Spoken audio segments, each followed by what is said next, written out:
You're listening to XVGM Radio.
Welcome to XVGM Radio, where the bits keep coming.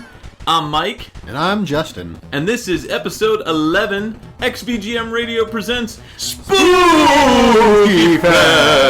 Yes! Woo! We are here live in a random outdoor location coming to you. We are surrounded by our hundreds of tens of fans. Just listen to them.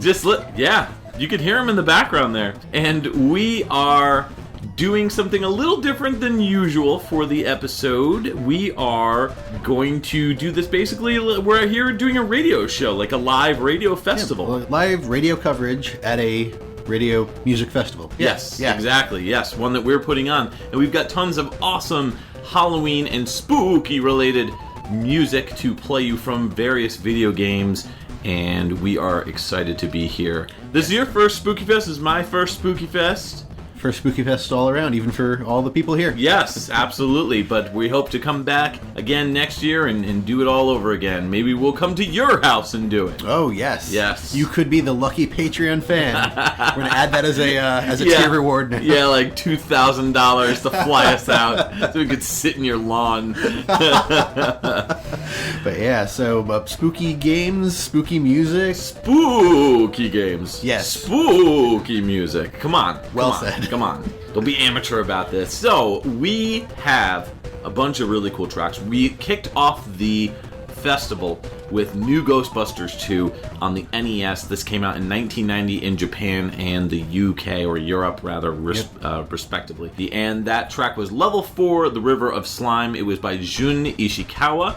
He was the arranger of the track. The original version of the track is actually called We're Back. It's on the Ghostbusters 2 soundtrack from the movie. And that track was created by Bobby Brown, Dennis Austin, Larry White, and Kirk Crumpler. So, we just talked about this game fairly recently. Yeah, just a few episodes ago. Yeah, what was it? Episode 7, right? Yeah, so. Yeah, the C64 episode. And that we also brought in that episode with a New Ghostbusters 2, except we did the opening theme. The title theme. Right, the Ray Parker Jr. song. Yeah. So I love this track. It's just so happy and bouncy. It's got that creepy carnival vibe to it initially. Yes. And that's, I mean, if you like the track We're Back, it's just New Jack Swing, but, this is obviously a more NES-styled absolutely. version. Yeah. And I really like the groove of the song. Mm-hmm. Even on the NES, there's still so much going on there. So much groove. So much in the groove. Yes. And I really like what they did with like the spooky instrumentation. Some of the instruments that they're using there have like almost like a ghost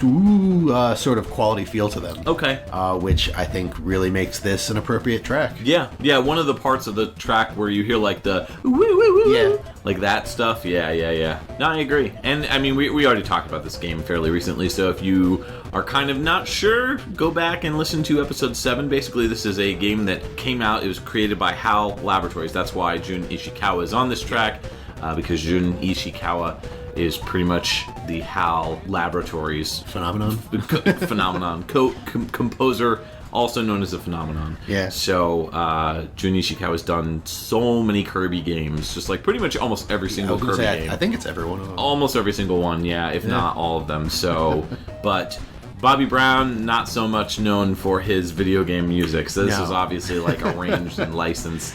I guess they got the permission to do it, which is, I guess, the reason why this game didn't come out in the U.S. is because Activision had the rights to the game, and they came out with their own Ghostbusters 2, which is based on the second movie. Right. And I really liked that game, too. I mean, it was definitely better than the first game. Yes, it was, but that's not saying much. No, I mean, the first game wasn't designed to be a Ghostbusters game. No.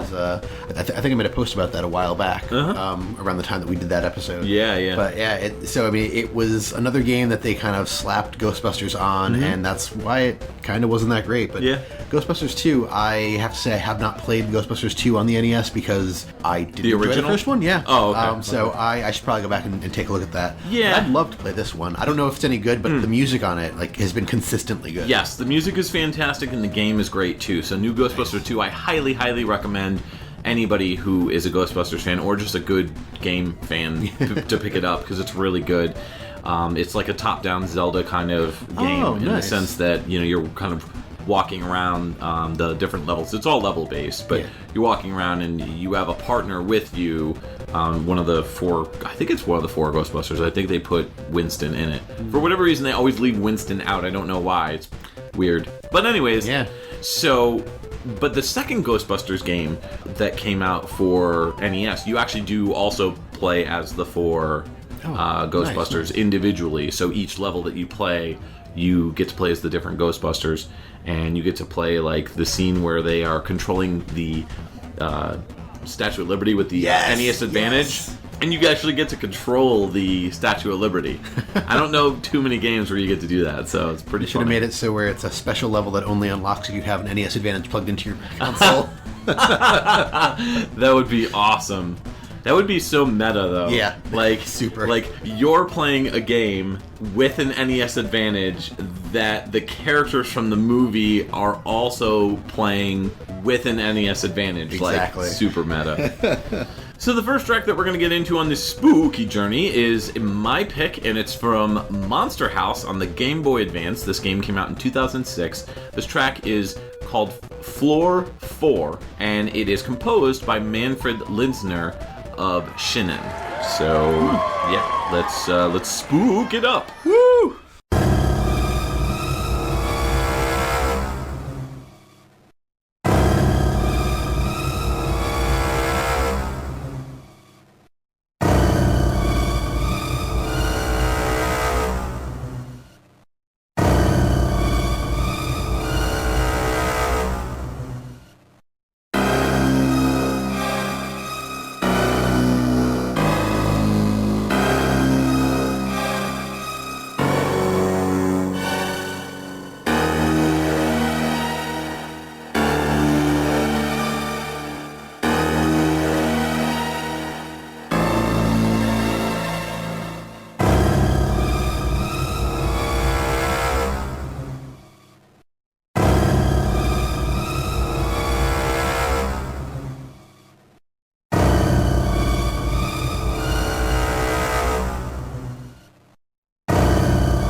Welcome back! That was Monster House on the Game Boy Advance. That was the 2006 release, and that was Floor 4. It's hard to say, Floor 4. Yeah. By Manfred Linzner. Manfred Linzner is also part of the group Shinen. I think that's how you pronounce it, Shinen. Shinen? I don't know. Yeah. They are a company that basically does specifically like sound in video games, and they mostly did like Game Boy Advance, DS, like that era, like DSi, like that type of stuff. They did the Iridian soundtrack for Iridian 2, Nanostray, the Nanostray games. Manfred Linzner himself basically did all this stuff. He did all the programming, the engineering on a lot of these games as well. He did a bunch of other games for the Game Boy Advance, like the Power Rangers Time Force game. That it's a different Time Force game than the one that Natsume did, because Natsume did the Game Boy Color version. He did the Game Boy Advance version. He did a lot of Game Boy Advance version for games, mostly like licensed games. But the thing to keep in mind about this is he also created something called the GAX sound engine. And GAX was designed as a sort of like an audio engine that you could use on, like, for example, the Game Boy Advance, and it would allow you to put like really high quality sounds and music, but using very low CPU and ROM usage. Oh, nice. So it really, what he got out of the GAX sound engine is just like incredible stuff. Yeah. Does that stand for anything? Is that GAKS? GAX? Yeah, they gave it just the name GAX. I think it stands for like Game Audio, I don't know, XVGM. Yeah. That's fair. I don't know. Either way, I mean, the sounds that they got, especially for this song, were really good. I'm used to hearing GBA stuff that doesn't sound like it's well composed, but it doesn't sound all that great. Right. The arrangements on Game Boy Advance are usually very hit or miss. Yes. It's mostly due to the fact that the hardware that they were utilizing, just the drivers just weren't up to snuff. And even like today, it's really hard to get like really good sounding, high quality versions of Game Boy Advance music. Yeah. There's a couple there's some soundtracks out there that you can get that are high quality, but you know, it's getting better. But I love this track. I fell in love with this track while looking for music for this episode, and found this accidentally. And it's so dark and evil sounding. It sounds really kind of classic horror to me. It does, yeah. Like it sounds almost like something you'd hear in like maybe Friday the 13th or like Nightmare on Elm Street or something like that. It's just like you're in a scary movie, man. Probably gonna die. Yeah. Which is weird because if I remember, Monster House was like a kid's scary movie. Yeah. So it's funny that I picked this one because I'm actually reviewing this game.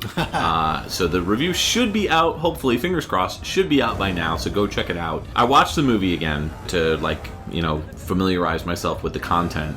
And the movie doesn't really have a lot of this type of sound in it, though, but it is kind of like a darker kids movie. Yeah. Like, it's got a lot of moments that I'm like, yo, if I was a kid and I saw this, like a little kid, like, I'd be terrified.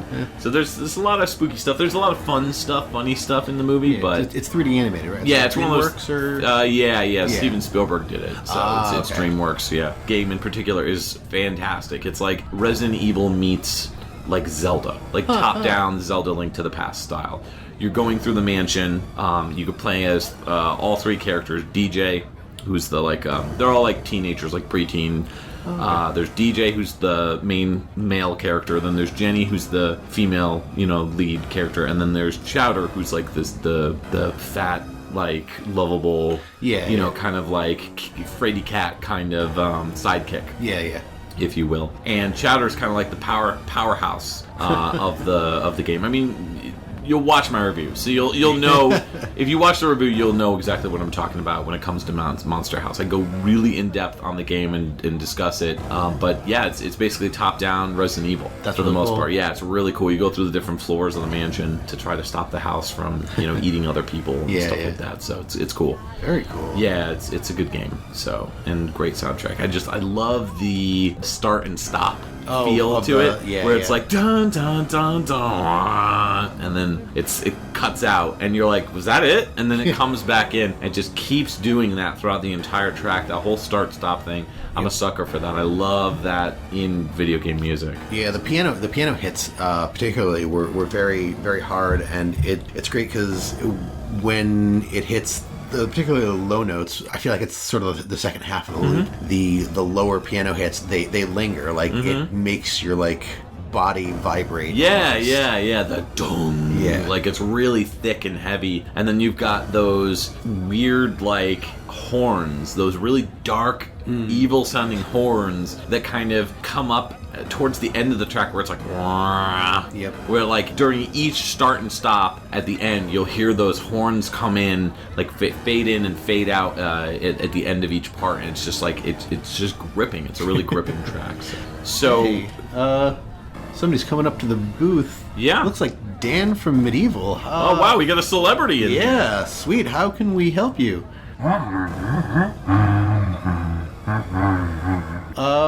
I would imagine it's hard to communicate when you don't have a bottom jaw. That's fair.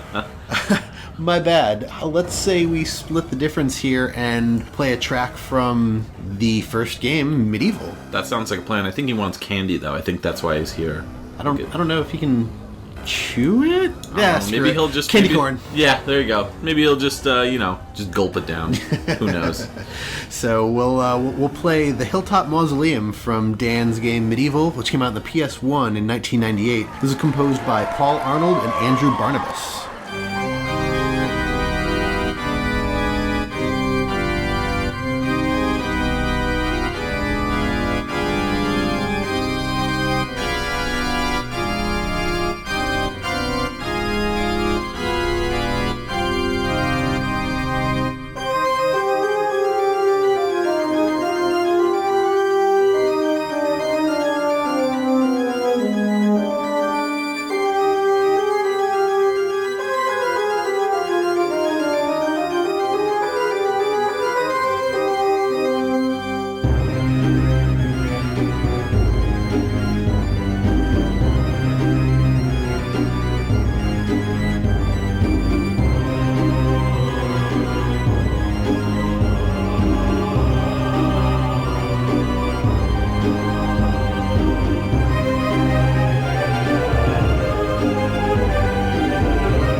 Welcome back. That was the Hilltop Mausoleum from Medieval, which came out on the PS1 in 1998. It was composed by Paul Arnold and Andrew Barnabas. I admit I have no experience with this game, but I love this track.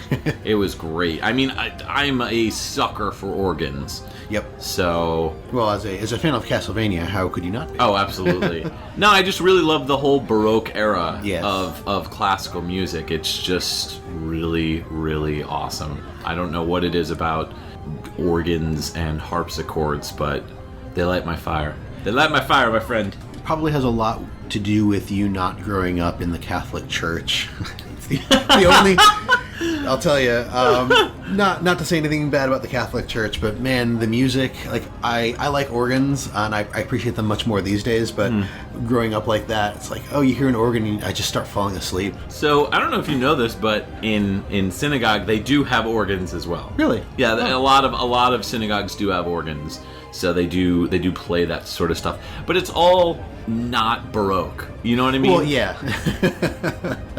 the music would more than likely be very different. True. But it used to be that I'd hear organs and I'd just sort of start falling asleep. And then when I eventually discovered, Baroque music and stuff like that, it was like, wow, there's actual like fun things you can do with the music on an organ, and this is sort of proof of that. It starts off really, really well with the organ and those horns, and then it just kind of builds and builds, adding the strings and the vocals, and this song feels sort of like.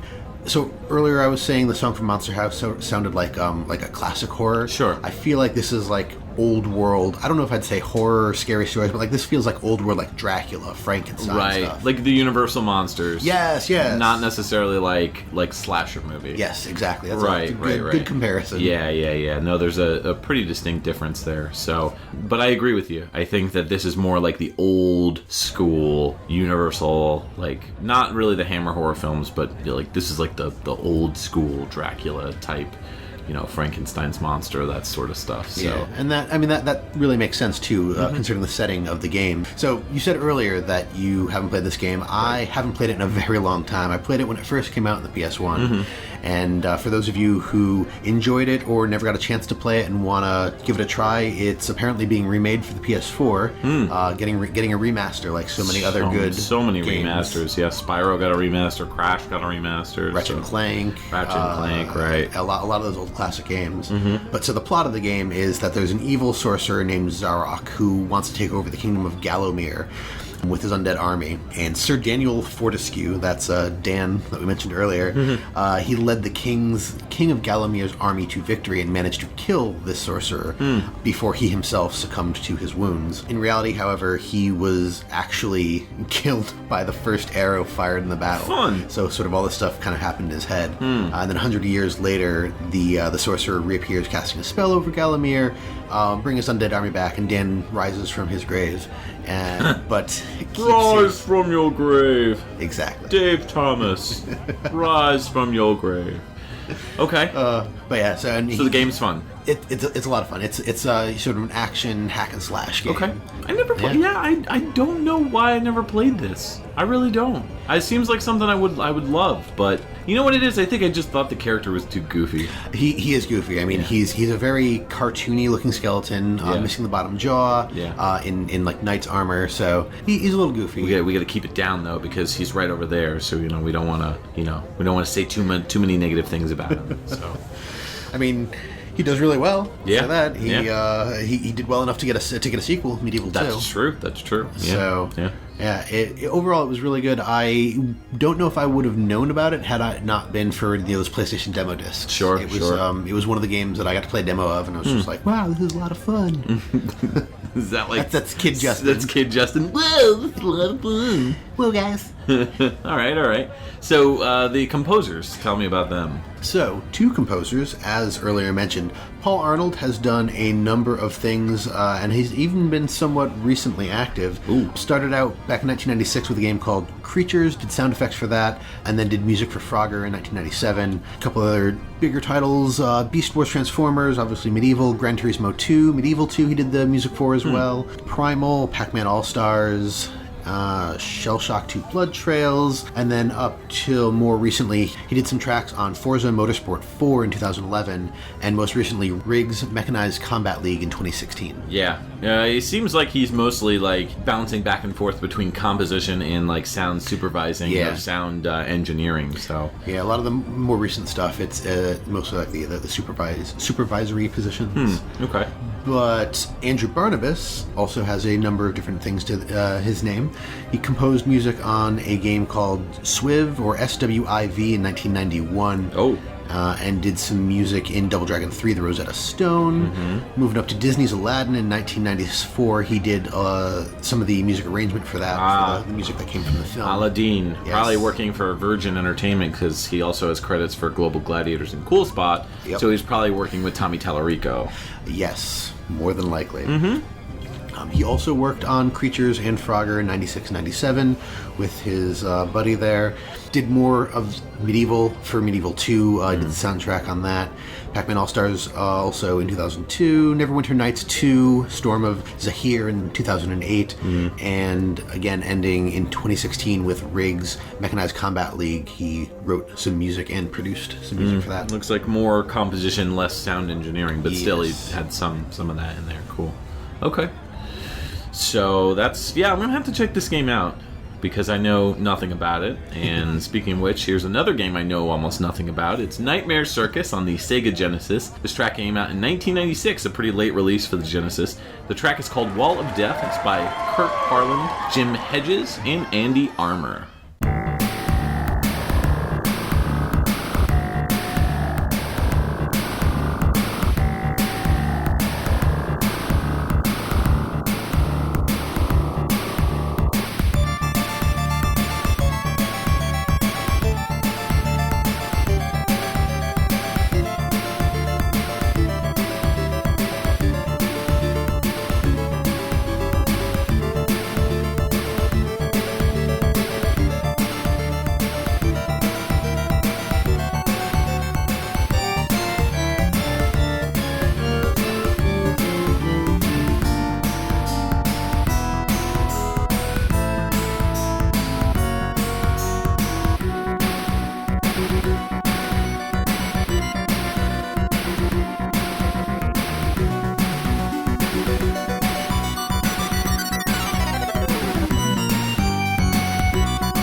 Welcome back to Spookyfest, and that was Nightmare Circus on the Sega Genesis. That was the 1996 release.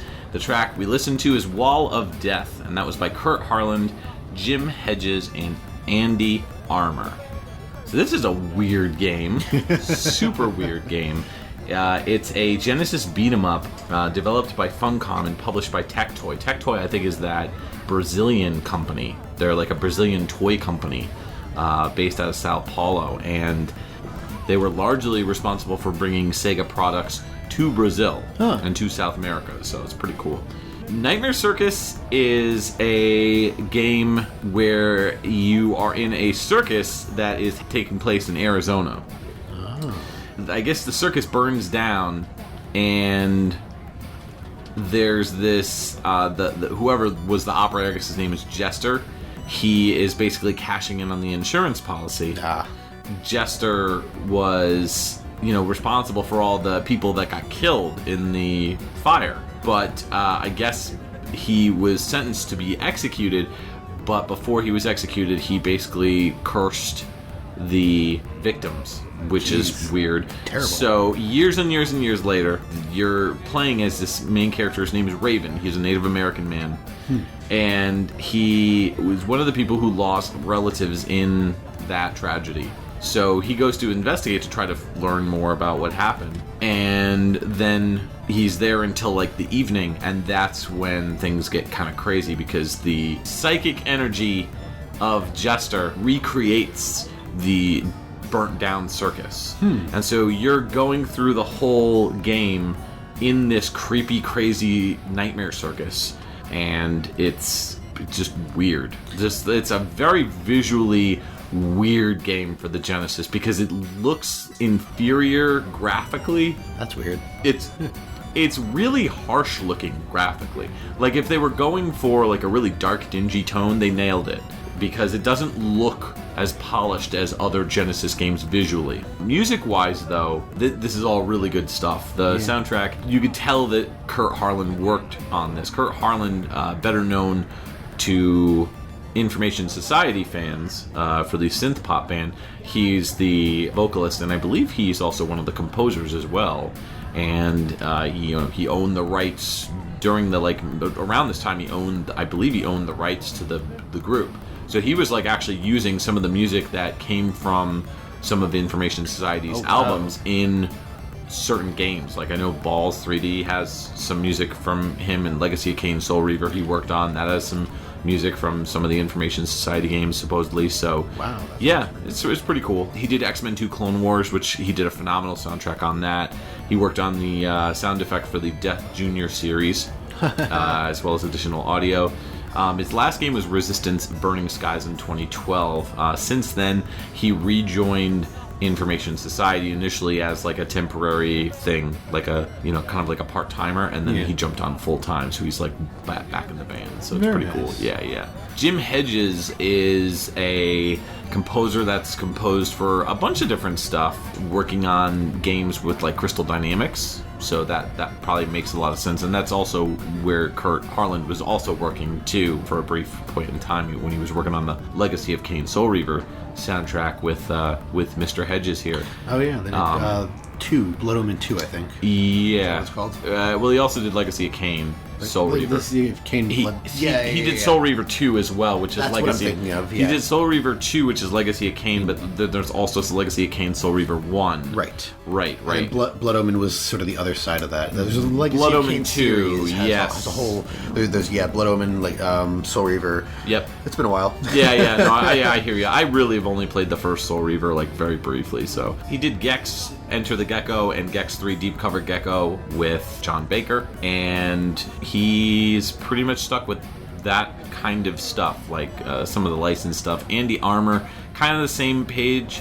I worked on some sound and music for Dark Age of Camelot, which is an online game, kind of like a precursor to World of Warcraft. Also did his first game, which was NFL 95 in 1994, NCAA Football in 94, Echo the Tides of Time. He worked on some of the music for that, as well as Echo Jr. 3 Dirty Dwarves, he did the music composition for that, for the Sega Saturn exclusive. His final game was Get On to Mike in 2004, where he's credited for a track called Hypnotize. Wow. So that is Nightmare Circus. It's a weird game. I have to say, I think I mentioned in a previous episode that I'm not usually a fan of sort of the music that comes out of the Genesis. Sure. Because often people, the way it's just the way that the sound chip is utilized. Depends what it is. Exactly. Yeah. And that's what I was going to say for this. I actually really enjoyed this one. Okay. It was cool. I saw the word Genesis there, and I was like, all right, what's this going to be? And then I was pleasantly surprised. I was like, oh, this is actually really fun. The game sounds insane. Yeah. No, the game is nuts. There's some crazy sprite animation. I will say that.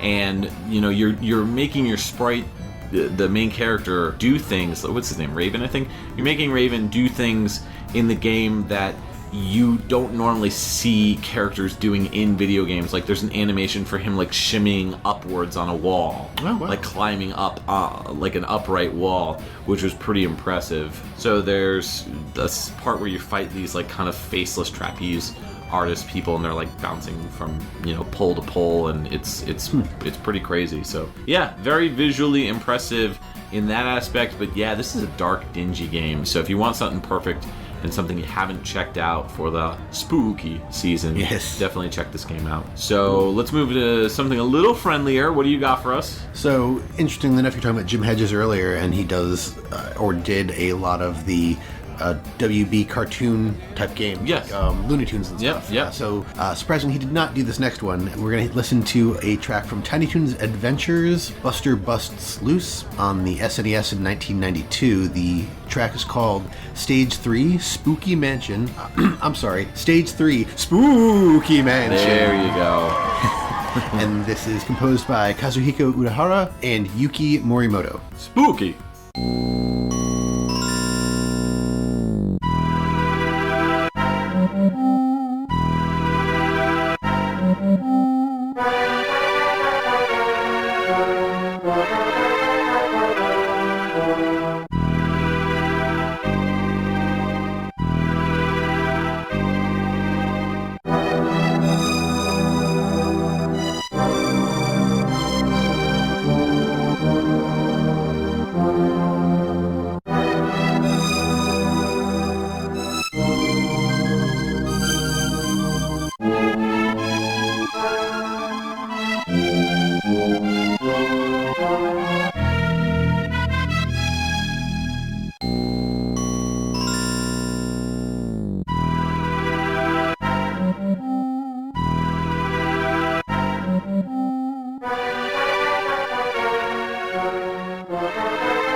Hey, I hope everybody's having a good time at Spookyfest. Woo! Yeah.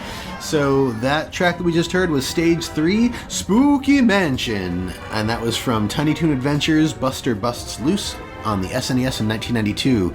Composed by Kazuhiko Urehara and Yuki Morimoto. Yeah, that track was pretty spooky. Yes. The game is, well, not the game. The game's not spooky. No, not at all. The level is spooky. Combines a bunch of elements from some of the spookier episodes of Tiny Toons. The track itself was pretty good. Yeah. I mean, it invokes that sillier, goofier, more light-hearted vibe of the spooky types of tracks. I would agree. I thought some of the samples were a little rough, but overall the feeling was there and the effort was well made. Really? I don't know. I thought that the classical music samples, the orchestral samples that they used were pretty well done for the most part. I thought that, I mean, it's pretty typical Konami. One of the reasons why you don't see Jim Hedges on this is because it's Konami. Konami, that's right. Right. So not too many Western composers working on Konami stuff, especially back in the 90s. So they kept it all in-house. Yeah. So what goes on in this level? Tell me about it, because I know you're a pretty big fan of this game. So yeah, I remember I bought. We were out shopping for games, and I picked this up, and we came back to your apartment at the time, and then I played through it in like 2 hours. Oh, yeah.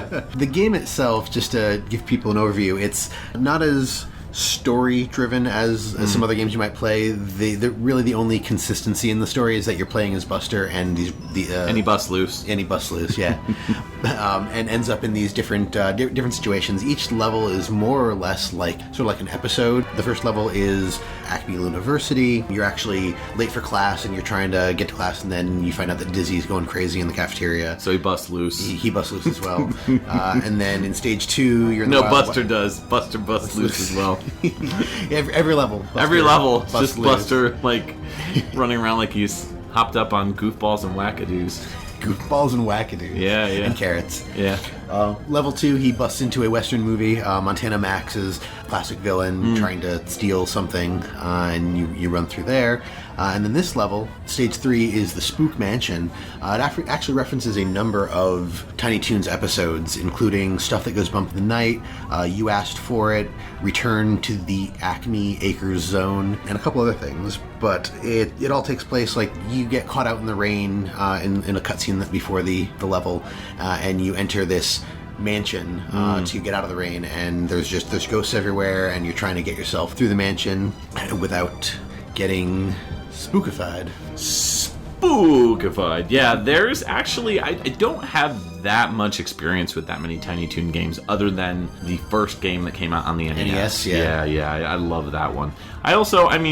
I think with Tiny Toons, like, I was a fan of Tiny Toons when it was on, but since then I have not gone back and watched the show. I have gone back and watched Animaniacs and yes. some other WB shows. Yes, and Animaniacs is great. Yeah. So there were 2 different 16-bit games, I think, that came out for Tiny Toons.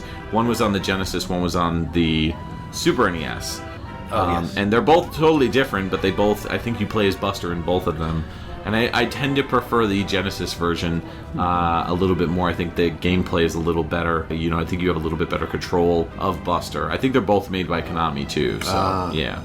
No, I think this game is fun overall. It's just not as good as the Genesis game. That's fair. I've never actually played the Genesis game. I'll have to. I have it. Check it out. Yeah, I have it. We'll have to sit down and play through it. So the composers on this, as I said, Kazuhiko Urahara has a ton of Konami sound production and music under their belt. Started doing sound effects in Vampire Killer in 1986, moved on to some musical arrangement in Snatcher in 1988, music composition in Metal Gear 2, Solid Snake, did some sound editing in one of my favorite games, Gradius 3 in 1990, and we move along to mostly sound design and sound producer. NBA Give and Go 1995 sound production, Goemon's Great Adventure 1998 was a sound producer. Did a bunch of the Ganbare Goemon games. A ton of them. And then the most recent entry that I see is International Superstar Soccer 3 in 2003.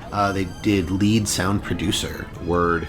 Yep. And then you have Yuki Morimoto with slightly less to their name, but still some pretty good games. Again, Gradius 3 1990, Vulcan Venture 1998 did sound design, Dracula 3, Dracula's Curse, they did sound, some music in Poppin' Twinbee, Rainbow Bell Adventures in 1994, and then the most recent entry that they were uncredited for in 2007 was I Want to Be the Guy, the movie, the game. Right, based on music composer. Previous music that they created, yeah. Pretty solid stuff. I always dig Konami-based spookiness, especially with Castlevania. But heck yeah. Let's move over to a Double Helix developed game, which is based on a rare property. This is Killer Instinct on the Xbox One in 2013. This is Killer Instinct on Xbox One in 2013. The PC release came out in 2016. This is Lycanthropy. Lycanthropy.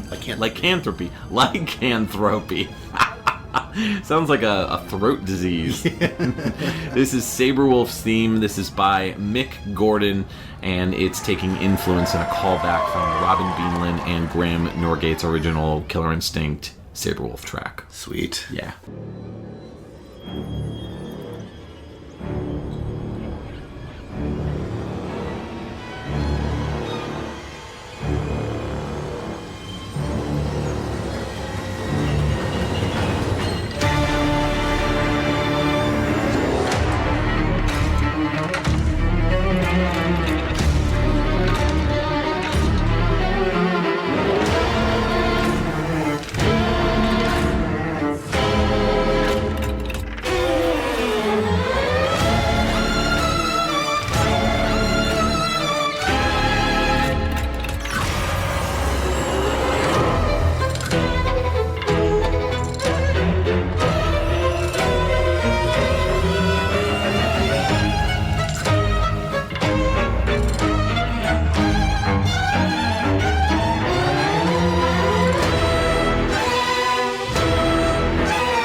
Welcome back to Spookyfest, and that was Killer Instinct on the Xbox One that came out in 2013, and PC's release in 2016. That was Lycanthropy. No, I did it again. Lycanthropy, Saberwolf's theme, and that was by Mick Gordon with callbacks to the original Robin Beanland and Graham Norgate track. Very nice. Yes, very long. That's like a 7 to 8 minute song, but worth it. It's worth it because I first off, I love the idea of having sound effects as percussion. Yeah. So you have those like locking sound effects, like I didn't realize those were sound effects. I just assumed that this song had like an industrial root or something. Oh, okay. It it kind of does because it's Mick Gordon. Well, that's fair. Yeah. It felt very industrial. It also reminded me a lot of a band called Apocalyptica. Okay. Yep. They do like string covers of Metallica songs. Yeah. No, all those like the percussion, like it sounds like doors getting slammed or chests, like giant chests getting slammed, or it sounds like locks on like doors. So in my mind, what I'm thinking is that this just like genius idea of having percussion and sound effects kind of as the same thing. So utilizing the sound effects as percussion, where you've got this great rhythm. Like the rhythm section on this is just phenomenal, and then on top of that, you've got these fantastic strings that are just really emotional and really like very, very well done. Just, oh man, this track just oozes Halloween to me. Yeah. When I think video games with Halloween music, this track comes to mind. So I can see why it was super spooky. Mm-hmm. And then I love the end too, with the original callback to the Robin Beanland and Graham Norgate Killer Instinct track, the Saberwolf track. Yeah, it was super intense. So far, this is probably top of my list of what we've heard today. Really? Yes. Interesting. Well, so Mick Gordon is kind of like a showstopper. He started out working on Hot Dog King. Yep, that's a game. That's starting off strong. Starting off strong with Hot Dog King in 2006. Not anything to do with Hot Dog Storm, for the record, which is an arcade game. He then moved on and did Real Racing in 2009, El Tigre, The Adventures of Manny Rivera in 2008. You know, he kind of did a bunch of like Need for Speed games where he scored the music. That was in 2010 and 2011. And then moved into Battle Group in 2012. Pretty much when he came out with Killer Instinct, that was like the beginning of his career, really taking off. He started also doing Wolfenstein The New Order in 2014, and Wolfenstein The Old Blood in 2015, and then Wolfenstein 2 The New Colossus in 2017. He also did the Doom soundtrack, the new one. Yeah, so that's probably why it sounds familiar. Yeah. And then he did Prey in 2017, the remake or the reboot of that, and then also Lawbreakers in 2017, which was I think like a battle arena, arena battle or whatever Overwatch is. It's just an FPS. That's an arena battle. I guess there's different modes. I don't know, like Fortnite or whatever. I mean, Fortnite and PUBG are those Battle Royale. Battle Royale, yeah. So I think Lawbreakers and Overwatch are also Battle Royale. Overwatch is not a it's Battle not? Royale. No. Oh, okay. It is 6-on-6 or 3-on-3, depending on what you're playing. But it's an FPS. So, and then Robin Beanland, just to touch on the original composers for the original Saberwolf track. Robin Beanland and Graham Norgate worked for Rare for quite some time. Did work on Killer Instinct, Donkey Kong Country, GoldenEye, Jet Force Gemini, Star Fox Adventures, Saberwolf, which is not... It's based on the original Saberwolf character from way back when they initially started out. But like Saberwolf, the character, is also sort of also based on the Killer Instinct character. I don't know. It's a big mess. It's Mr. Pants in 2004. He's credited as Squeaky Pants. Oh. So that is something. Wait, Mr. Pants or Mr. Fancy Pants? It's Mr. Pants. Oh, okay. It's a Game Boy Advance game. Oh, okay. Yes. No, there was an Xbox game called like Fancy Pants or something. Either way. Okay. Skip over that. So also did fairly recently Sea of Thieves in 2018. Ooh, yeah. So he's still with Rare. at this point. Graham Norgate left Rare in right around 2000 to join Free Radical, and did Time Splitters 2, Time Splitters Future Perfect. I believe he also worked on the original Time Splitters in 2000. Basically what happened was he worked on Killer Instinct, Donkey Kong Land, GoldenEye 007, Diddy Kong Racing, and Blast Corps, and Jet Force Gemini, and then at that point in time in 2000 he was working on Perfect Dark, and that's when he left to join Free Radical. So he is credited on there, but I believe he left, and then Grant Kirkhope kind of picked up the reins and worked on the rest of the soundtrack. So his last game was Homefront: The Revolution in 2016, where he was the audio director. Oh. Yeah. So, hey, I don't know if you see who's coming over to our booth, but it looks like it's one of our patrons, nice. Cam Warma. So, hey, Cam, what's up? What's going on, man? Hey, what can we do for you? Oh, hey, guys. I hear you're taking requests for spooky tunes. Hey, Cam, I don't want to be, a bummer or anything, but this isn't Spooky Tunes. No. Yeah, I'm sorry. This isn't Spooky Tunes. It's Spookyfest. Spookyfest? Is that what this is? Oh, I thought it was a Lady Gaga wardrobe demo. Yeah, that's what it is. It says so on the sign over there. Well, I am wearing my best ball gown.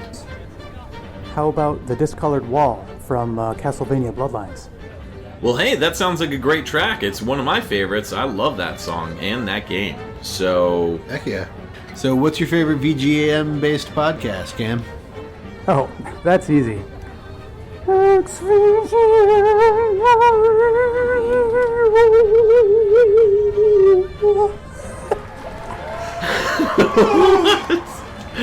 All right, let's play that track. Yeah, so this is by Mishru Yamane. This is Castlevania Bloodlines. The track is called The Discolored Wall, and this is the 1994 Genesis release.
Welcome back to Spookyfest, and that was our Patreon pick from Mr. Cam Worma, and that was Castlevania Bloodlines. He picked the Genesis 1994 release for the track Discolored Wall by Michiru Yamane. And hey, I don't know if you've seen this, Justin. I mean, obviously we haven't been walking around the festival yet to kind of, take a peek at what's here, but I have noticed that Belmont's wall meat is here. Have you had their stuff? I think somebody brought me a turkey leg earlier, actually. Yeah. Okay.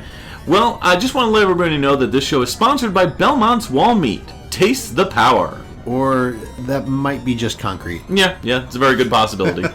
So, Michiru Yamane is one of my favorite composers. She's done a good chunk of the Castlevania soundtracks. Pretty much this was, I believe, this was her first Castlevania soundtrack. She also did stuff on Cowboys of Moo Mesa, the arcade game. Yes. She also did a game that I recently picked up, which I'm pretty excited to play. I just got to get a magic swap to do it on my PS2. It's called Sword of Etheria. It came out in Japan and PAL regions. Yeah. Unfortunately, we did not get this one, but it's kind of like loosely based on The Wizard of Oz. Oh, like nice. Very loosely based, but it's got soundtrack from her. So yeah, she's done tons and tons of stuff. Great composer, fantastic. One of my favorites. Want to give her hugs and kisses, but the platonic kind. Right. You know? You don't want to get too creepy. No. Just like, I love you so much. You're so great. Not a big deal. Not just, So this song has the bois sound. It does. Yeah. It does. Which I love. Bois. Yeah, it's again another Genesis track that I didn't hate. I know that's not high praise, or at least most people wouldn't think so. But for a Genesis track, it is high praise. Mm-hmm. It wasn't very twarmpy. It was not as twarmpy as I thought it was going to be when it started out, and it was enjoyable. I have not played Castlevania Bloodlines on the Genesis. I don't know many people who have, other than you, I think. Yeah, probably. Yeah, Castlevania Bloodlines, I didn't grow up with this one, but it is one of the first Genesis games I ever picked up, and I think it's a great game, a great Castlevania game, and just one of the best games on the Genesis period. So, nice. It's a lot of fun. You could play as either John Morris or Eric Lacard. So, Right. Eric Lacard's kind of like easy mode. He has the spear, and he could do like the super jump, whereas John Morris is like the more traditional, like Belmont style whip. Jump and whip. So I know Cam is a huge Bloodlines fan. He and I get into discussions all the time on why he's wrong about Super Castlevania 4 being the best. Yeah. And him thinking that it's not. So he's wrong about that. No, I mean, clearly Lords of Shadow is the best Castlevania. Oh. Sorry. Hey, anyone at the festival? We're putting out a new call for a new host. To be honest, I did not like that game at all. Yeah, well, I like it less than you did, actually. You may have. It's a very strong possibility. You played it all the way through, right? I did. I beat Lords of Shadow. I couldn't stomach it. No. Oh well. Either way. So Bloodlines is great. Great game, great soundtrack. This level in particular, and the music in this level in particular, was always really creepy to me. It was always like, I think it's that wah, it's a very unsettling noise. Yeah, it's just weird because, to get that kind of a noise out of the Genesis, it can't possibly be accidental. No. I mean, you made a point to say that there aren't a lot of Genesis tracks that, or Genesis soundtracks that you found in your own, kind of self-discovery that you were not a fan of. But I can assure you, there is some fantastic Genesis music, and Bloodlines, for the most part, overall, is one of the best soundtracks on the Genesis. So I don't doubt you. And I mean, I know there's definitely good Genesis music out there. I just, unfortunately, I have not been exposed to much of it. Right. I actually enjoyed much of the music from like the old Sonic games. Yep. It's all about who's working that audio processor. Yes, I agree. So yeah, we'll pop your Genesis cherry in no time. So that is pretty much it for that track. So speaking of Bloodlines, the next track that we're going to move into is from a game called Vampire the Masquerade Bloodlines. We didn't plan this. No, not at all, actually. Surprisingly. This game came out on the PC in 2004, and the track is called Vesuvius by Rick W. Schaefer. Hey, thanks for sticking around. That was Vesuvius off of Vampire the Masquerade Bloodlines, which came out in 2004 on the PC and was composed by Rick W. Schaefer. To clarify regarding this track, it's kind of hard to find online because it's not on the official soundtrack, but it is in the game. Do you happen to know where it's... Yes, so it's interesting because it was originally marked when I picked it as unused. Right. One of the problems, I don't want to call it a problem because this game is fantastic, but one of the sort of quote-unquote problems with this game is that there are so many mods out there and whatnot that do different things. I mean, I've been playing it recently with a graphical upgrade mod that I got, which, because normally the game, it was put out in 2004, right, so it runs in like 4:3. So even if you put it on like a widescreen monitor, it forces it to 4:3. So there's a mod that makes it bigger. I forget what the mod is called, but it's like this, the one mod that everybody has. It fixes some graphical things, it fixes some quest line things. So there are mods that will also change out the music. So I don't know if this song was originally not used and then added back in by a mod, or if it was really used. But there's a club called Vesuvius. Okay. That's run by a vampire named Vivi, and this song, in some form of the game, again, I'm not sure if it's the original or one of the modded versions. It plays during one of the scenes with her. Okay. When you're chatting with her. Ah, okay. I feel like this track is just waiting for like Bono to show up. I don't know. I for whatever reason, this screamed like early 2000s, late 90s U2. Really? Yeah. Like, I'm waiting for him to just pop up and be like, I am the sun, or something like that. I don't know. Wow. Not a big fan of U2, so neither am I. Wouldn't actually know. I just know that... I think it's those drums. That's fair. I think that's a big part. Like, it's that overproduced drum sound that I'm not a fan of. That... Oh, yeah. I don't know. It's just really... flat and boring to me, but it's not a bad track. I did enjoy the track for what it is, aside from that, but it's not something I would probably listen to, normally.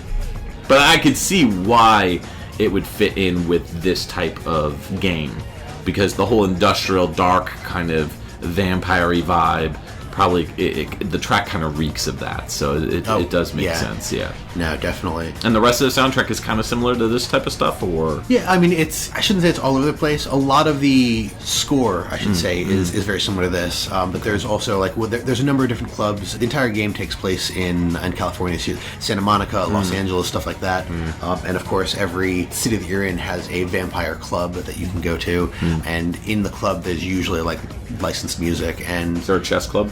Yeah. Vampire chess club. No, but it's one of my favorite things to do is actually just hang out in the clubs, because like you go there and I can listen to music that I enjoy. I mean, I have it on my iTunes or whatever anyway. Sure. And you can watch these character models do all of the goth dances. I'm not going to go through all of them, but they are funny to watch. The fluffy muffin. the fluffy muffin. Come back to me when you've done the fluffy muffin.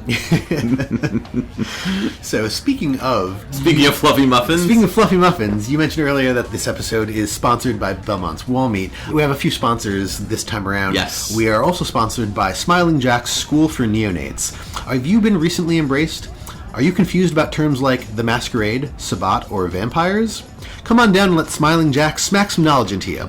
It's located in Santa Monica in the alley behind the Asylum nightclub. All right, then. So, tell me about this composer. So, Rick Schaefer is a fantastic composer. He's done a number of different things. I think most of what I've actually heard has come out of this game. But he started composing music for video games in 1998 with MIG-29 Fulcrum, and then went sort of all over the place doing music composition for X-Men Legends in 2004, Spawn Armageddon in 2003, did music, sound effects design, casting and voices, just like basically did the entire game, I guess. Doom 3 in 2004, he was a voiceover engineer. A lot of his credits are voiceover recordings or engineering. Going back to his music, he did music in Neverwinter Nights 2, Mask of the Betrayer. He's done a lot of licensed stuff. Yeah. And I get the feeling that he's probably an Activision guy. X-Men Legends, X-Men the Official Game, Over the Hedge, Spider-Man 3... Transformers Revenge of the Fallen. B-movie, like all this stuff that he's been doing at least, in the 2000s, was all basically, licensed stuff from Activision. So yep. And the only thing that kind of trips me up is the Doom stuff, like Doom 3. Apparently he worked on Fatal Frame 3, The Tormented. Did recording and engineering and editing, which... Really? That's a Tecmo game, but okay. Oh, free agent, maybe. Yeah, possibility, yeah. So maybe he just gets along really well with Activision. Yeah. That could be. Cool. Well, let's go over to another game that is based out of the more Western locations. This is Dr. Franken 2 on the Game Boy, and this came out in 1997. And this track is just track 4, and we think it's by Mark Cooksey, and we'll explain them a little bit more after the break.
Welcome back to Spookyfest, and that was Dr. Franken 2 on the Game Boy in 1997.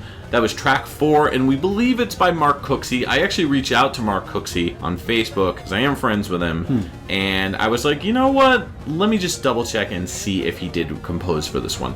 The reason why I feel that he might have is he worked on the first one, but all the music on that first game was like Bach, like all classical reinterpretations that he rearranged. Right. So it leads me to believe that Mark also worked on this one. Unfortunately, at the time of our recording here at the festival, I was not able to confirm whether or not Mark was the composer or not, sadly. Maybe we'll hear something back and we can confirm later. Maybe. But we'll just assume at this point that it was Mark Cooksey, because it does sound like his style. Yeah, I was going to say, I feel like it's got a style a little bit. Yeah, I mean, he's worked on a ton of stuff over the years, mostly doing Commodore 64 stuff in the 80s, stuff like Ghost and Goblins, not Ghouls and Ghosts, right. Ghost and Goblins in 1986. He did the 2 Bomb Jack games on Commodore 64, and then 1942 he did a game called Scare Bear in 1987 where he arranged the music. Jumping way ahead, he worked on Prince of Persia in 1992, Dragon's Lair in 1992 with a group called Sonics, I guess? Sonics? I don't know. Sonix? Sonics. Oh, yeah. Sonics, okay. Sonics. The Addams Family in 1992, Speedy Gonzales in 1993, where he was uncredited for that on the Game Boy. He's done a lot of stuff on the Game Boy. Jimmy Connor's Tennis, The Fidgets in 1993, Cool World, I believe, was the Game Boy version or the NES version, I'm not sure which, but he also worked on Gex 3, Deep Pocket Gecko, the Game Boy version of Gex 3, which I didn't even know existed. He did VIP in 2000, which I'm not sure if that's I believe that's the Game Boy Color VIP game, which is a lot of fun. And then the Game Boy Advance version of that is also really good, but he didn't do the music for that. I think that was actually Manfred Linzner, believe it or not. So a lot of crossover in this episode. Yeah, a little bit. Jumping back on the spooky train, he did Dracula Crazy Vampire in 2001, which was a Game Boy Color release. It's like a 2D top-down kind of action game. And his final game was Rabbids Rumble in 2012, where he was part of the audio team for that. So Mark still in the business for the most part. So Dr. Franken 2, obviously a sequel to Dr. Franken. The first Dr. Franken game is where you play as Frankie, who is Frankenstein's monster. Basically, you're on a mission to gather up all the scattered body parts of your girlfriend / love interest. So that is the plot of the game. And I guess her name is Bitsy? Because she's in bits and pieces. Yes. So the first game, as we said, it's got stuff like Beethoven's Moonlight Sonata, Bach's Fugue No. 2 in C minor, BWV 847, the Well-Tempered Clavier in C. So really like classical music tracks, like really like iconic tracks that he repurposed. And then the sequel came out a little while after in 1997, so a couple years afterwards. And in that game, it's a little different. You have to escape a castle where he's trapped in. You have to find these gold tablet pieces, which will have him be able to, I guess, pay off like some kind of debt so that you can get out of the castle. I'm not entirely sure, but it's an action game. I don't know. It's like an action puzzle kind of game where you're like going around the mansion. Similar to the first one. So yeah, it's pretty weird. Not the greatest game, in all honesty. Neither is the first one. They're kind of slow, kind of clunky, but I really dig this track. It's got a nice cadence to it, like a nice like bounce. Yeah, almost like Alberto Jose Gonzalez's style a little bit, but then when the track kind of gets in the more like classical style elements that we've been talking about throughout this whole episode, that kind of like Baroque era stuff where you get the kind of like piano runs a little bit. Yep. Yeah. So, what do you think of the track? I thought it was a lot of fun. Yeah. I really enjoyed the Baroque feel that came into it, and I was sort of bopping along to, I wouldn't call it a groove, but just the beat and the flow of that track was very, very nice. I mean, if you really kind of squint your ears hard enough, I guess you could call it a groove. I mean, you got that. I don't know. It's kind of a groove. Yeah, I mean, I don't know. I can't quite. It doesn't feel right calling it a groove, but I was definitely if it were a groove, I was definitely in it. Yes. So we also want to take a moment to give a shout out to Dr. Frankenstein's Plastic Surgery, and that's on the corner of Shelley Lane and Mary Avenue. You can craft your very own neck bolts, appendages, and digital giblets, all for your special loved one. So, what do we got next? On that note, we're going to move into Ripple Star Catacombs, which is a track from Kirby 64, The Crystal Shards, that came out on the N64 in 2000. And of course, this was composed by Jun Ishikawa and Hirokazu Ando. Yes.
Hey there, welcome back. That was Ripple Star Catacombs off of Kirby 64, The Crystal Shards, and that came out on the N64 in 2000 and was composed by Jun Ishikawa and Hirokazu Ando, and that is the song you hear when you die. I was gonna say, wow, like, what a mind melt. Yeah. Like, I don't think that track wins me any brownie points awards, no, but it is definitely a freaky, spooky yeah, track. no, I agree that you turn the spooky volume way up for that one. It sounds like you're trapped inside 1,000 clocks. Fair, yeah. Yeah. I would agree. Yeah, that's what it sounds like. I was fairly certain. At first, I thought I heard like a cat here, and then I realized it must have been part of the song. So there was something in that song sounded like a very, very brief cat meow, which is just, there's so many things going on. Yeah. I mean, there is a beat, there's also, a snare that keeps time, and then you just have this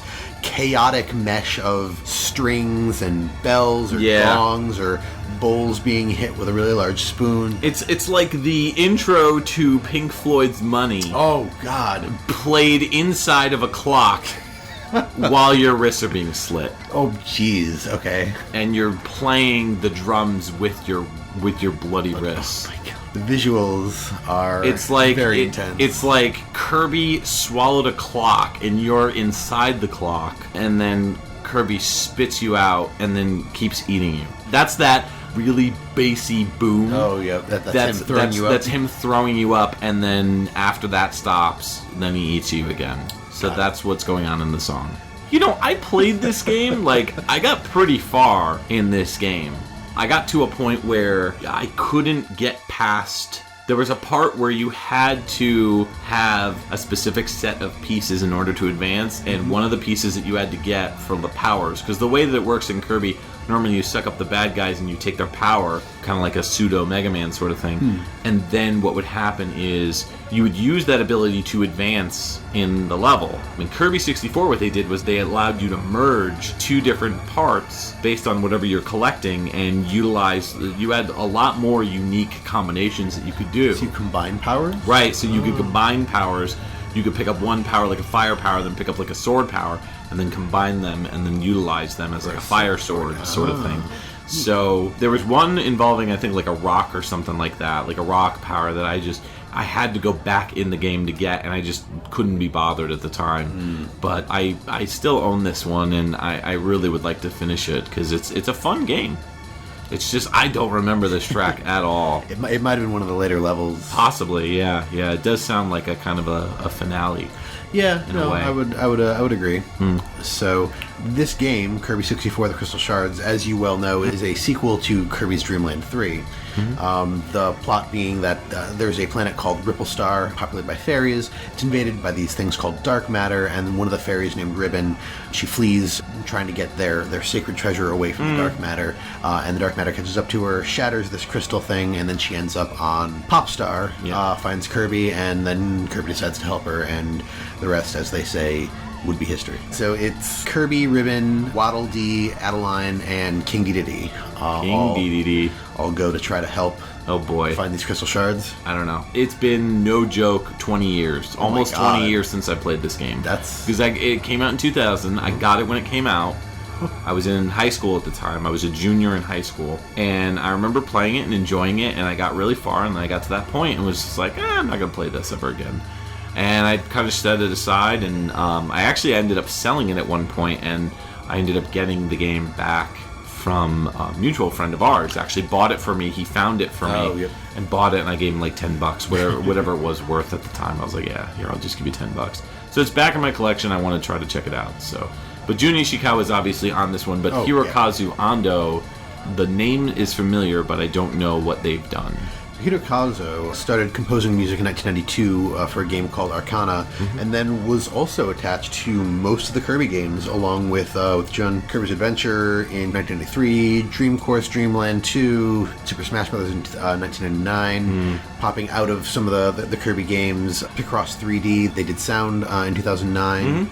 In The fact, Box Boy series. Yep, Box Boy actually looks like outside of Kirby, most of the credits are sound credits. So the last one being Bye Bye Box Boy in 2017. Same for Jun Ishikawa, so that makes sense. Okay, exactly. Cool. So I guess they were fairly attached. Yeah. Cool. All right, so we're going to move into a PlayStation 1 title, and the game is Alundra, and this is the 1997 release. The track is called Nightmare, and it is a nightmare. It's by Kohei Tanaka. Kohei.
feel like we've entered into like the weird, wonky, crazy, spooky tracks. It's the spooky zone.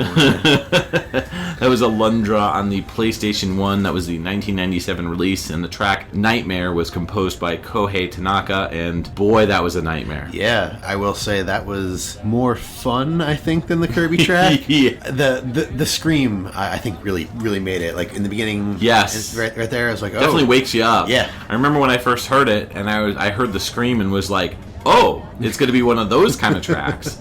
So I felt like this was perfect to pick. Alundra, not exactly a scary game. No, not at all. It's more of like a Zelda kind of game. It's an RPG, I believe. Yeah, it's like an action RPG. It's like a top-down kind of action RPG style. You play as a character named Alundra, and he has the ability to enter into people's dreams. So that kind of makes sense with the nightmare-ish thing. Yeah, it's like a spiritual successor to the Landstalker games. That was on the Genesis, so... I did not know that. Yeah, the first Alundra is pretty cool. I haven't fully played through it. Like, I started playing it, but this one, I believe, was brought over to us in North America by Working Designs. Yeah, yep. And they do some fantastic work. It's a shame that they closed up years and years ago, but... yeah, they did Lunar Silver Star Story Complete. Yep. Yes, they did. But then Alundra had a sequel, and it was just kind of meh. I do remember hearing the sequel wasn't all that great. Not as good, no. But the composer for it, Kohei Tanaka, the interesting thing is the music is progressively darker and darker as you go through the game, because there's more like, messed up stuff that happens throughout the game that makes the soundtrack transform, if you will. So this is obviously something that's taken probably in the later part of the game. So Kohei Tanaka has done some fantastic work for some fantastic games. Aside from Alundra 1 and producing Alundra 2, he also worked on Resonance of Fate in 2010. He did the music for that. That was part of Tri-Ace. I believe they developed that, and that's actually getting a re-release sometime soon, if not already. He worked on Dragon Half in 1994, where he's credited as Rouse or Ruse. I'm not sure. He worked on a bunch of the Sakura games like Sakura Taisen 2. I worked on Legend of Legaia, a PlayStation 1 game. I'm a fan of that game. Paladin's Quest in 1992, he worked on that, and a game called Zardian in 1992. His first game was Cybernetic High School Part 3 Gunbuster. Yes. Which is, I believe, a PC 98 and MSX game. I think so. Yeah, I believe we've talked about Kohei Tanaka before. Yeah, as soon as you mentioned that, I was like, oh no, I know that. I knew the name originally, but now I know exactly what we're talking about. He did the reboot for Bionic Commando, I guess, from what I understand. Like the rebooted, more realistic version of Bionic Commando, the one that came out for the 360. And he also did Gravity Rush and Gravity Rush 2, which have fantastic soundtracks. Cannot get enough of those, so definitely check those out. Yeah, good composer all around. Yeah, no, I agree. But Alundra is a pretty cool game. I really need to sit down and play through it. Not a spooky game, but definitely a spooky track. Oh, yeah. Yeah. Clearly. So we're gonna go out with a bang, a very classic, familiar track. What do you have for us as our finale? The last track we're gonna hear for the night is going to be "Haunted House," and this is from Super Mario World on the SNES. Came out in 1990 and composed by none other than Koji Kondo.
All right, and that wraps up Spookyfest for today. Spooky. Just want to do one more plug. We are also sponsored by Boozette's Bed and Breakfast. It's on the corner of Vanilla Dome and Donut Plains. They're running a special free continental breakfast with boo-agles and scream cheese. Ugh. But anyhow, that track. And that was Boosette, huh? That was Boosette. Yeah, that's my girl, Boosette. Boosette.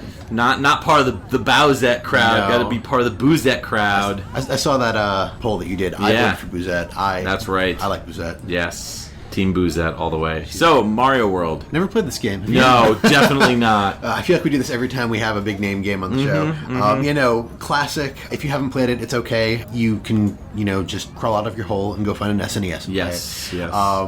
Great game on so many levels, but the haunted houses, they're always classic. I think every single haunted house has 2 exits that you can find. There might be 1 or 2 that only have the one, but that was one of the cool features that I found out about this game when I was a kid. I wasn't used to like the multiple paths thing, and then I was like, wait, there's multiple exits to the haunted houses. Yes. Then they did this other interesting thing where a lot of them had like a whole bunch of the ghosts like floating up in like incorporeal in the ceiling. So if you did the flying thing, you get freaked out because like, oh, am I gonna get hit? Right. That was how you got into the area where you can get like a bunch of 1-ups. Yep. Where you could finish off the level, and it kind of like opens up all the secrets. This game is filled with so many secrets. I love this game. This is my favorite Mario game. I think I'd have to agree. Yeah. This and Mario 2 are probably my 2 favorite Mario games. 2, the Doki Doki Panic, Super or Mario the 2, Super Mario 2, the one that we got. The one that we got. Okay. Yeah. Not Lost Levels. Yeah. No, because it's basically just Mario 1, but way harder. Way harder. Yeah. Super Mario World, so much. I mean, absolutely so much nostalgia for this game. Same here. But the track itself, I mean, let's talk about it. We've heard this track so many times in our lives, and I mean, to me, it never gets old. I love the way that the instruments are used. It's got a lot of that deep feel, just the da da. I think that Mario World did the best job of taking everything that worked in the previous games and basically kicking it up a notch. Yes. I mean, you had the areas where you could like jump on the fence and then like hit the fence and spin around, and you could walk on the back of the fence. That was like mind-blowing to me back in the day. No, I loved like plowing through this game, just like beating and collecting everything and like unlocking all the star roads and unlocking all the secret zones and tubular and radical. Yeah, radical. Yeah. It's such a fun game, and I love the haunted house levels just because I'm a sucker for anything spooky. So yes, agreed. It's always fun to revisit. Originally, it's funny, when we were picking tracks for this episode, I had picked a Mario 3D World track, and then I think we decided to go with this one instead, just because you had already picked the Mario World. So I was like, well, I'm not going to pick 3D World. Yeah. But, I don't know. Out. Yeah, maybe next time. Yeah. We'll, if we do another Spookyfest, if we do another Spookyfest. There you go. But Koji Kondo, as you said, I mean, what hasn't the man composed? Pretty much everything for Nintendo for the most part. Mario, Zelda. You name it. Pretty much every Mario and Zelda. I'm fairly sure he's had his hand in everything. Yeah. I mean, right up until Mario Kart 8 Deluxe, where he had a hand in the music itself. He did recently come back and start doing a little bit more music. Maybe he missed it. I'm not sure. But he did the soundtrack to Mario Odyssey as well, I believe. Ah, that's really cool. So, Mario Party, all the Mario, sports games, like Mario Baseball. He did sound support. He's mostly been sound support probably since early 2000s. So that's mostly what he's credited as. But that is our festival of spookiness. That about wraps it up. All you kids, get off my lawn. Yes. Go home. Go get some candy. Because right now it's Halloween. We released this on Halloween. Yes. So go out, enjoy your Halloween. Be safe. Be happy. And most of all, be spooky. All right, favorite track of the episode. So I said it earlier, and it has not gotten knocked off. Yeah, lycanthropy was absolutely lycanthropy. Lycanthropy. It's like people that pronounce it posthumous. Yeah. So that's your pick. Absolutely. Okay. With a close second being. And purely for nostalgic purposes, the Haunted House theme from Super Mario. World. It's always in love with that song. Whew, okay. This is tough. I love that Killer Instinct track, but I also recently discovered that Monster House track, and I really dig that Monster House track. It was a pretty solid track. I will agree. I love the constant coming back, disappearing, coming back. I'm going to say that one. I'm going to say that's my pick, because I played the Killer Instinct pick on our live show that we did when I was on Pixel Tunes Radio when we did the panel last year. And I wanted to showcase it on an actual, sit-down festival, studio festival sort of thing. So that's my pick, with a close second place being the Castlevania Bloodlines pick, the Discolored Wall. That's fair. Good stuff. Speaking of which, we want to thank Cam Werma for his pick this time around. And we also want to thank the rest of our Patreon supporters. We couldn't do this show without them. They are Alex Messenger, Cam Werma, Chris Murray, Chris Myers, and Scott McElhone. So thank you so much for supporting the show. You can support the show by visiting us at patreon.com/XVGM Radio. That's the best way to support us. Even $1 helps, and we have a bunch of different platforms and tiers that you can check out where you can get some pretty cool rewards. Yeah. And one of them, as you just heard today. Yeah, absolutely. Yeah, you could pick a track. You could pick a theme for an episode. There's all different stuff on there, so lots of fun to do. Head on down and give it a look. Yes. We also can be found on Facebook.com/groups/XVGM Radio. You can check us out on there. Share your favorite track, what you thought of this episode, if you like the festival style, if you want us to come back next year, possibly to your town. Yeah. Yes. That'd be fun. Yeah. I'd love to go out and do this somewhere else. Road trip. My grass can only take so many porta potties. I know. Goodness. So many people. Get off my lawn. If you are on the social medias, you can find us at both Twitter and Instagram. We are at XVGM Radio. You can also email us at xvgmradio@gmail.com or find us at our website, xvgmradio.com. That's correct.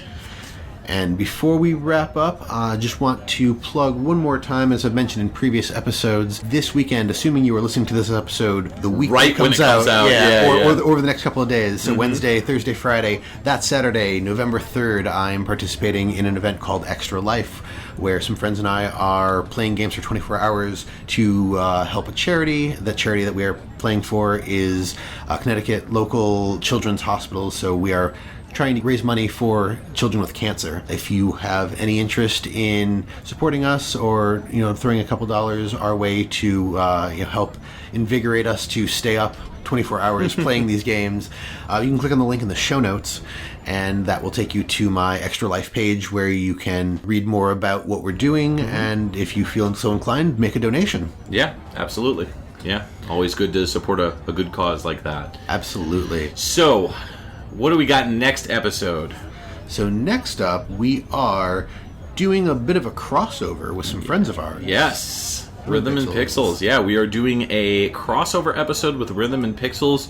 We're doing Disney Capcom, and they're doing non-Disney Capcom on their show. So we'll be featured on their show as well, which we'll be recording at some point in the near future. I'm not sure if they're going to run back-to-back, but we are going to be having them on for episode 12. That's Disney Capcom, so tons of really awesome nostalgic music to listen to, and maybe some songs that you've never heard of before. So most of the tracks will be from Rhythm and Pixels with a couple of ours, and I think vice versa, we'll be picking most of the tracks on theirs. So it's going to be a lot of fun. Yeah, no, I always enjoy chatting it up with Rob and Purnell. So good people, good times. We hope you enjoyed Spookyfest.